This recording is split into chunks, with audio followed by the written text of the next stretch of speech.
Bonjour à vous. Je prends quelques instants pour vous dire ce que je trouve passionnant à propos du travail de coach. Premièrement, évidemment, c'est d'accompagner les personnes, d'aider, entre guillemets, des femmes, surtout des femmes,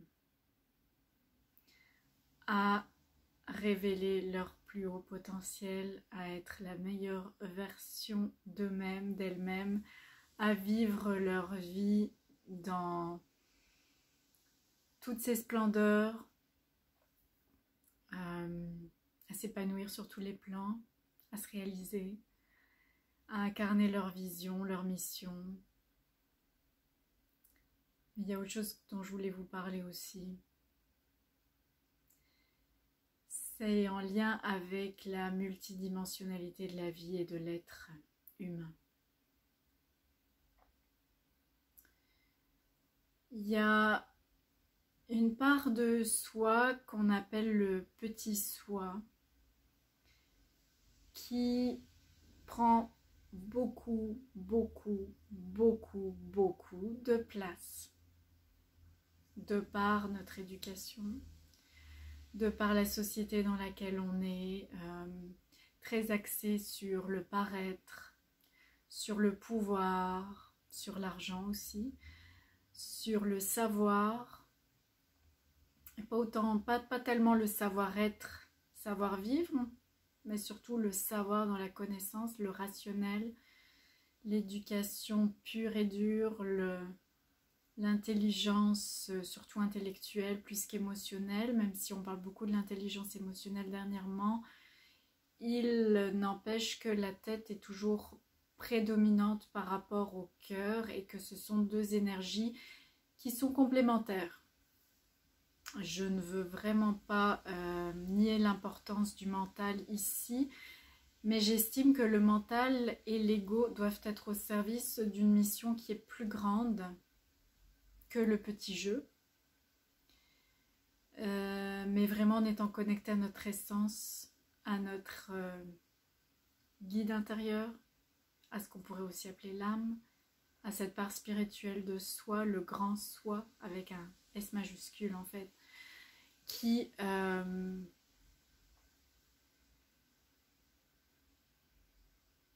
est là en fait, qui est tout le temps là, mais à cause d'un discours intérieur dans notre tête, de ce qui se passe autour de nous, de cette espèce de tourbillon incessant, de brouhaha, on ne le voit pas, on ne le remarque pas, on n'a pas de temps pour ça. C'est là où je vous parle encore de l'importance de la méditation et d'aller à l'intérieur de soi, de se connecter à cette part de soi qui est toujours présente et malgré tout tellement négligée et ignorée et méconnue.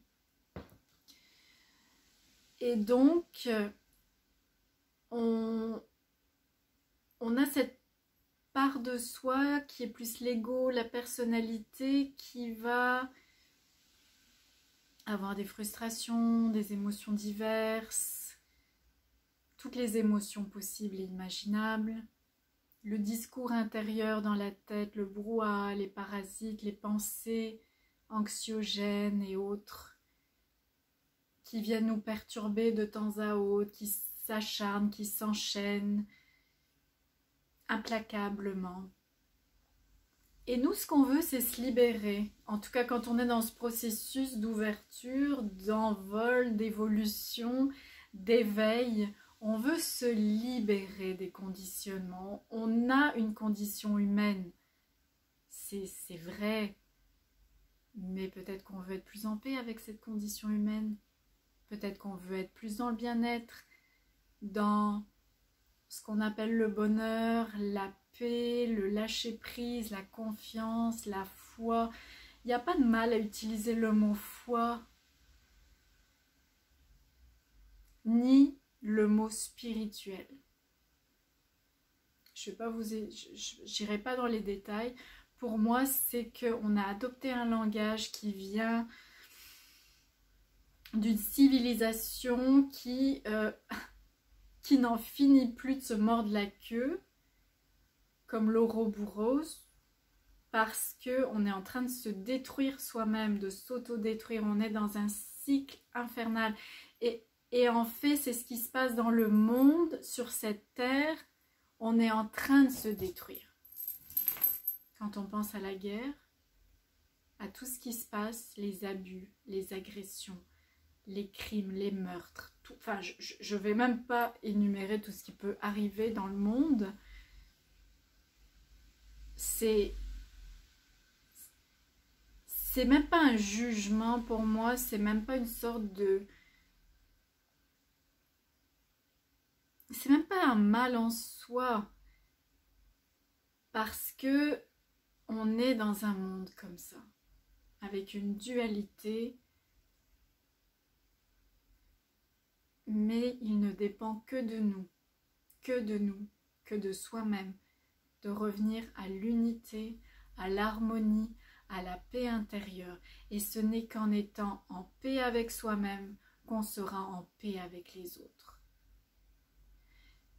C'est en étant dans cette part de soi spirituelle qui va prendre plus de place et en mettant l'ego au service de cette partie spirituelle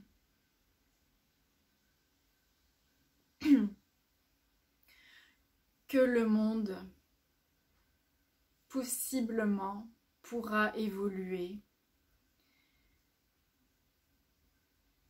Parce qu'on a tous certainement envie que nos enfants ou les enfants de notre famille, les jeunes générations vivent quand même une vie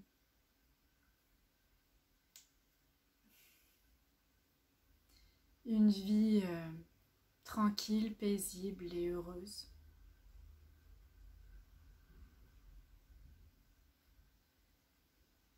C'est en se regardant soi-même, en étant sincère avec soi, en révélant notre lumière, tout en ayant conscience qu'on a aussi une part d'ombre à apprivoiser. J'en reviens encore à la conscience, mais c'est en étant de plus en plus dans cette conscience de tout ce qui est ici et maintenant qu'on peut faire une différence. Pour certains d'entre nous, ça va de soi, c'est naturel, c'est inné. Il y a des gens qui sont toujours dans la joie, dans le bonheur et dans la paix même, d'une certaine façon. Pour d'autres, l'apprentissage est plus long. Être soi-même, être bien avec soi-même et se révéler tel qu'on est vraiment, c'est un processus, c'est un apprentissage de tous les jours. Et c'est toute une aventure et je pense que c'est très bien aussi comme ça. C'est une belle aventure à vivre. Alors, c'est tout ce que je voulais transmettre aujourd'hui, de par mon expérience, mon vécu, mes connaissances, ce que je vois chez moi, ce que je vois chez les autres, ce que j'apprends encore chaque jour. Et ma vision de la vie également. Je vous invite à communiquer avec moi si ça vous parle, si vous souhaitez en savoir plus, si vous-même vous aimeriez entreprendre ce voyage d'une certaine façon pour évoluer un peu plus, pour vous libérer, pour vous ouvrir et accueillir quand même le meilleur de ce que la vie a à offrir. Namasté.